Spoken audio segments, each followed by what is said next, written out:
Please provide video clips for the following script. Federalism in the United States and Canada is grounded in the principle of dividing powers between different levels of government, federal and provincial state, but the structure, evolution and application of this system vary significantly between the two countries. While both are federal democracies, they reflect distinct historical developments, constitutional arrangements and political cultures. Here's a detailed comparative analysis. Constitutional foundations. United States, the U.S. federal system is established by the Constitution of 1787, particularly through the division of powers outlined in Article 1, Section 8, which enumerates the powers of the federal government. All powers not expressly delegated to the federal government are reserved to the states or the people, as articulated in the 10th Amendment. The U.S. Constitution is characterized by rigidity, requiring a two-thirds majority in Congress and ratification by three-fourths of state legislatures for amendments. This has made significant constitutional changes rare. Canada. Canadian federalism is founded in the Constitution Act of 1867, formerly the British North America Act. Unlike the US, Canada's federal system was born out of a desire to maintain unity while accommodating regional diversity, notably linguistic and religious differences between English and French-speaking populations. The Constitution grants specific powers to the federal government, outlined in Section 91, and to the provinces, Section 92. However, the federal government was originally envisioned as more dominant, as seen in the federal government's Peace, Order and Good Government (POGE) clause, allowing it to override provincial authority in emergencies. Amendments to the Canadian Constitution can be more flexible under the Constitution Act of 1982, but the process still varies depending on whether the changes affect the whole country, some provinces, or specific institutional structures. Evolution of federalism. United States-US federalism has gone through various stages, starting with a period of dual federalism, from 1787 to the 1930s, where state and federal powers were largely separate and distinct. The New Deal in the 1930s introduced cooperative federalism, where federal and state governments began to work together on social welfare, infrastructure and economic policies, blurring the lines of power. In the late 20th century, new federalism sought to return some powers to the states, emphasizing devolution under Presidents Nixon and Reagan. More recently, fiscal federalism has become critical, with the federal government exerting influence through conditional grants and funding mandates, prompting ongoing debates over the balance of power, such as in healthcare and education.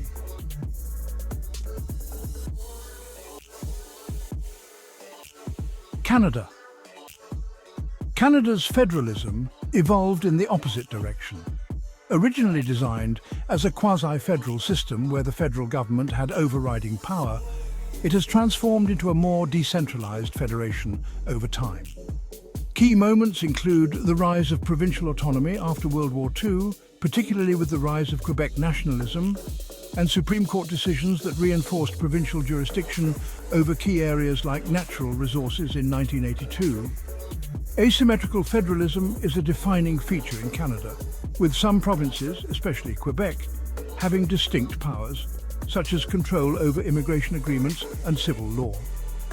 Additionally, provinces like Ontario and Alberta have pushed for greater autonomy in areas like healthcare funding and fiscal policies. Judicial interpretation and the role of courts. United States. The U.S. Supreme Court plays a pivotal role in interpreting the Constitution and shaping federalism through its decisions. Early decisions like McCulloch v. Maryland in 1819 reinforced federal supremacy, while others, such as United States v. Lopez in 1995, placed limits on federal power. The Commerce Clause and the Necessary and Proper Clause have been central to federal authority. but the court has often swung between federal expansion and protection of states' rights. Canada. In Canada, the Supreme Court has historically supported decentralization, often siding with provinces in cases involving federal-provincial disputes. For example, reference resecession of Quebec in 1998 reaffirmed that any secession would require negotiation between the provinces and the federal government. The Judicial Committee of the Privy Council, or JCPC, in London, until 1949, favoured a more decentralised interpretation of Canadian federalism, reinforcing provincial jurisdiction, especially in areas like property and civil rights. Fiscal federalism and intergovernmental relations. United States. Fiscal federalism in the US often involves categorical grants and block grants, with strings attached, leading to federal influence over state policies in areas like education, healthcare, and transportation. For example, Medicaid expansion under the Affordable Care Act. States have the power to raise their own revenue through income, sales, and property taxes, but there is significant reliance on federal funding for specific programs, leading to potential conflicts between states' rights and federal mandates. Canada. Canada's fiscal federalism is characterized by the equalization payment system, where wealthier provinces transfer funds to less wealthy provinces, ensuring more equal public services across the country. This has been a source of contention, especially from wealthier provinces like Alberta. Provincial taxation powers are significant in Canada, with provinces controlling sales taxes like the Quebec sales tax or Alberta's absence of a provincial sales tax, and income taxes. Provinces have also pushed for increased control over revenues from natural resources, especially in Alberta and Newfoundland. Cultural and political influences on federalism. United States. The US federal system reflects its history of states as sovereign entities that join together in a union. This is reflected in the Electoral College, Senate representation, and the 10th Amendment. Political culture in the US has long been marked by a tension between states' rights advocates, often associated with conservatism, and those favoring federal intervention, often aligned with progressive or liberal agendas.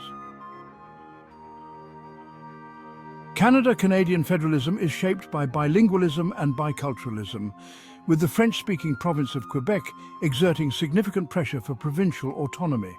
This has led to more asymmetrical arrangements where provinces have different degrees of power, like Quebec's distinct status. Regionalism is a strong force in Canada, with western provinces, especially Alberta, often advocating for greater autonomy from federal influence, particularly in resource management and environmental policies. Indigenous federalism. United States. In the United States, federalism also applies to the relationship between the federal government and Native American tribes, recognized as domestic dependent nations. The Bureau of Indian Affairs oversees these relationships, but tribal sovereignty is subject to significant federal control. Canada. In Canada, Indigenous federalism is evolving, with the federal government increasingly recognizing the importance of self-government agreements with Indigenous peoples. The Truth and Reconciliation Commission and subsequent governmental actions have focused on expanding Indigenous autonomy, though provincial governments often play a role in negotiations, creating a complex tripartite relationship.